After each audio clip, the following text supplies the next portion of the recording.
Dear YouTube and the world and the relevant companies and associates, may I please make the case to say that this video is not rehearsed. Some of the thoughts in it may have been thought up at a slower rate than the words that are coming out of my mouth now. I decided that it would be logical to act more naturally as I would see fit for this video. So just to run over the subject matter, I believe there has been a problem with the way in which philosophy has engaged itself with the public, almost speaking of it as an autonomous function. In a manner of speaking, it has become an autonomous function, because the autonomy of individuals has been seduced into submission. We can see this through, as has already been said, I think the European invention of dopamine, the rivalry among so-called synesthesia patients, shall we say. I'm sure there are a number of them who are patients. And of course, all of the different academic factions within philosophy, which all seem unified under one criticizing roof, one roof of criticism. Of course, we do not want a roof of criticism, nor do we want to belittle terms that could have been prosperous for so long had it not been for the inevitable wars that humanity has gone through. So, it seems to me that the human condition is the sense of which we exude most of our rivalry from. Why are we so puzzled about the human condition? Now, thinking about it, I believe that the human condition relies on environmental factors, and the environment is something, obviously, along with the genome project that Google has launched some time ago for people of the autistic spectrum and beyond. There must also be the environmental factors which are reached out to from Google by Google in the Google Earth panorama scans, that kind of thing, and also that certain countries, particularly the United Kingdom at the moment, I believe, is looking for enhanced scans of the general environment in order to look into the concepts that build our environment and how it affects us socially. My thought is that socialism seems like a bitter pill to swallow as a word, but as an actual tool of use, I believe that socialism is ever so relevant and useful and cannot be belittled or denied its presence. I am thinking about this.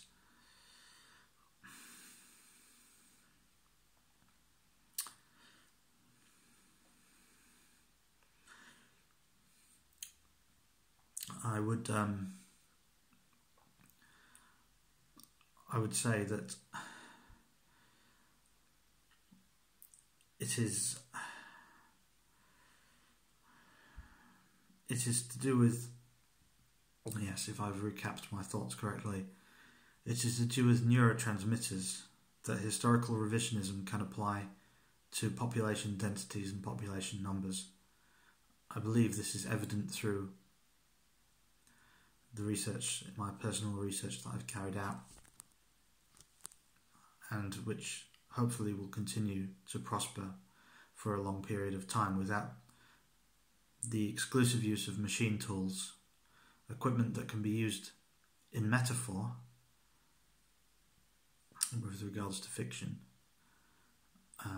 But certainly sustainable outcomes are possible to be, it is possible to reach sustainable outcomes, but things will always be made up linguistically and in a language beyond reasonable calculation, and of which, if the population is slowed down in unfair ways, then certain concepts will reach the limelight, and we will not talk about adversaries or superiority or any term that seems to underlie a competition between the undeserving poor and the deserving poor, or in modern terms, the undeserving intellectuals and the deserving intellectuals, it has been remarked that unlike a society where a fair or decent strata is engineered meticulously according to industrial processes and genetic prosperity,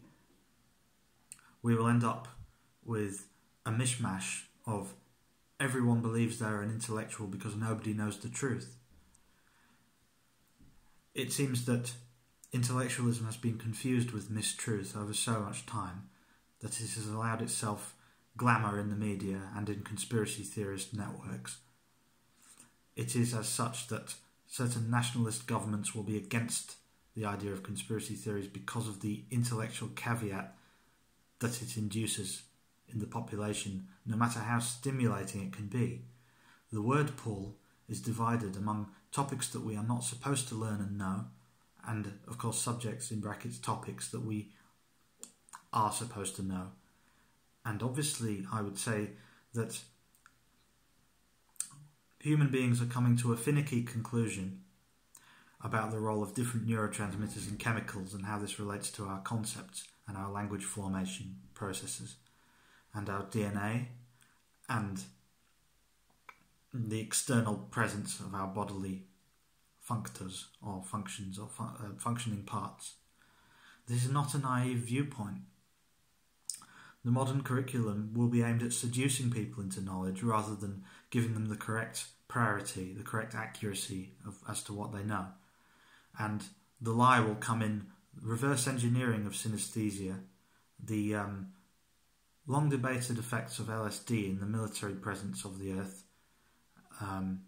It has been debated, I'm aware of this, and though it has been disregarded for some time, it can be seen that wherever there's an opportunity to be grasped, something will be reverse engineered in a scheming and calculating way against the general interests of the public. What I further understand is that reverse engineering is something that the human race seems to detest, or that certain elites detest.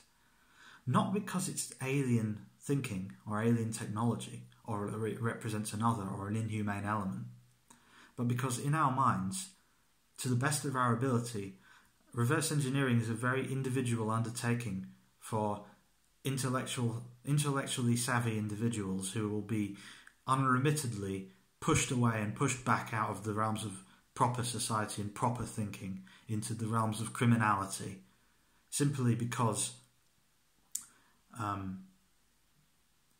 individualism now owes its credit and has to pay its dues to so many elites in vicious circles. The will to power becomes a vicious liberal value, and I believe it has no value. As I have already said in one of these videos, the will to power is defunct. It was never meant to last over 1,000 years. The will of the people is marginally better. The good blood of all countries is marginally better, and I say marginally because as a concept it does make sense. Now, if we take what I have already written, and now I have actually written this on my Twitter account, that there would be a difference that I've highlighted, that I've come up with myself, I believe, as to the synthetic alphabet and the organic alphabet. Now naturally we may think, well, synthetically we would want to combine the two into one alphabet. People are often obsessed with combining things as one, that it excels our imaginations, so to speak. However, it can be noted that whenever a historical era comes to a close, the calculations also start to come to a close, and the individual leaders, their fight seems to dwindle, and they submit before the final hour of the clock, so to speak. How is it that even some of the most brutal dictatorships are against gambling itself? It does raise a question, doesn't it?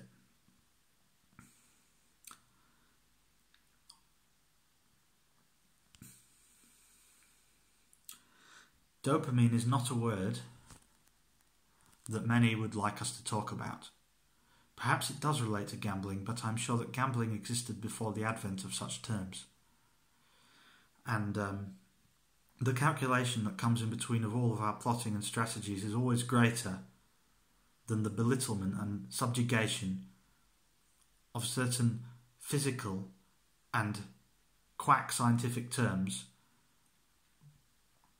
which owe their debt to the proper enlightenment and industrialization of nations and our geared thought towards improving the environment beyond what we believe it should be limited to by people who claim such a higher intellect which is only existing in the void and is still no longer true.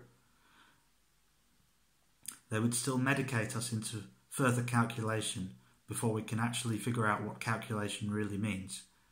And so it seems to me that calculation is shared between numbers, symbols and figures and letters, that it will form new dialects, and that the dialectical system still is the predominant system between our genetics and environmental factors, and it means we can be critical and debunk certain theories without engrossing ourselves too much in the lavish aspects of the falsities of life and modern information systems that have been perverted and dismantled. Therefore, we do perhaps rely on insertion of new terms into our thoughts. I am not aware of the German word of insertion, but I'm sure it rivals the German equivalent of praxis and human nature, which has been experimented on by Soviet Union and Nazi Germany in the past. So, I close this by saying that I think that the synthetic whole requires the calculation of the entire alphabet and the entire numerical system, and in doing so, people will reach new synesthetic abilities, and they'll be able to resume from the blockade that has been put in front of them if they insert the correct thoughts into the maltreatment that they have gone through over the years. This is a rough plan. I hope that calculations can be buffered and separated into the proper divisions and philosophies as is required, so as to omit the overall caging system that we are underneath as if we are all criminals. It may seem amusing that it has been depicted as such by reality TV, which is extended into dramas. So we must appreciate the fact that individuals can reverse engineer philosophical concepts and concepts relating to synesthesia, intellect and bodily functions, and that this will continue through a better mainframe than the pseudo-artistic, dramatic, political reality TV mainframe that we're being subjected to, and that I believe the correct nations will rise from the ashes. Thank you.